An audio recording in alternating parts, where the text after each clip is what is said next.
cyber world. I am the mysterious hacker profiled. Codes are my weapons, exploring the unknown cyber realm. مساء الخير عليكم.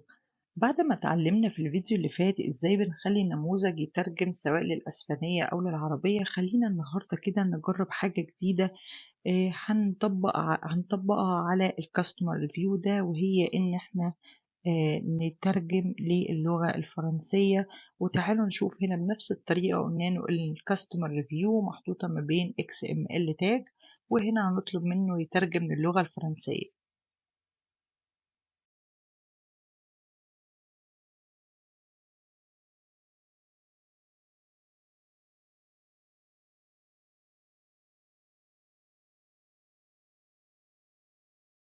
ونقول له الأوتبوت ونشغل الكود.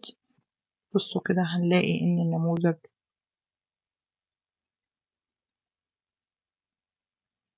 ترجم للغة الفرنسية، زي ما ترجم هنا كده للغة العربية من قبل كده.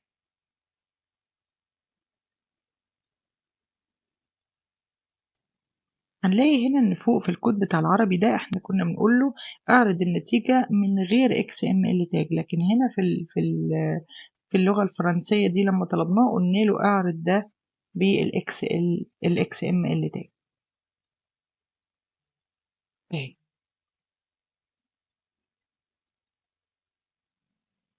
عشان كده تحت هنا لقيناه عارض كلمة فرنش ريفيو. لو احنا شلناها هتبقى زي بتاعة العربي اللي موجودة فوق. طيب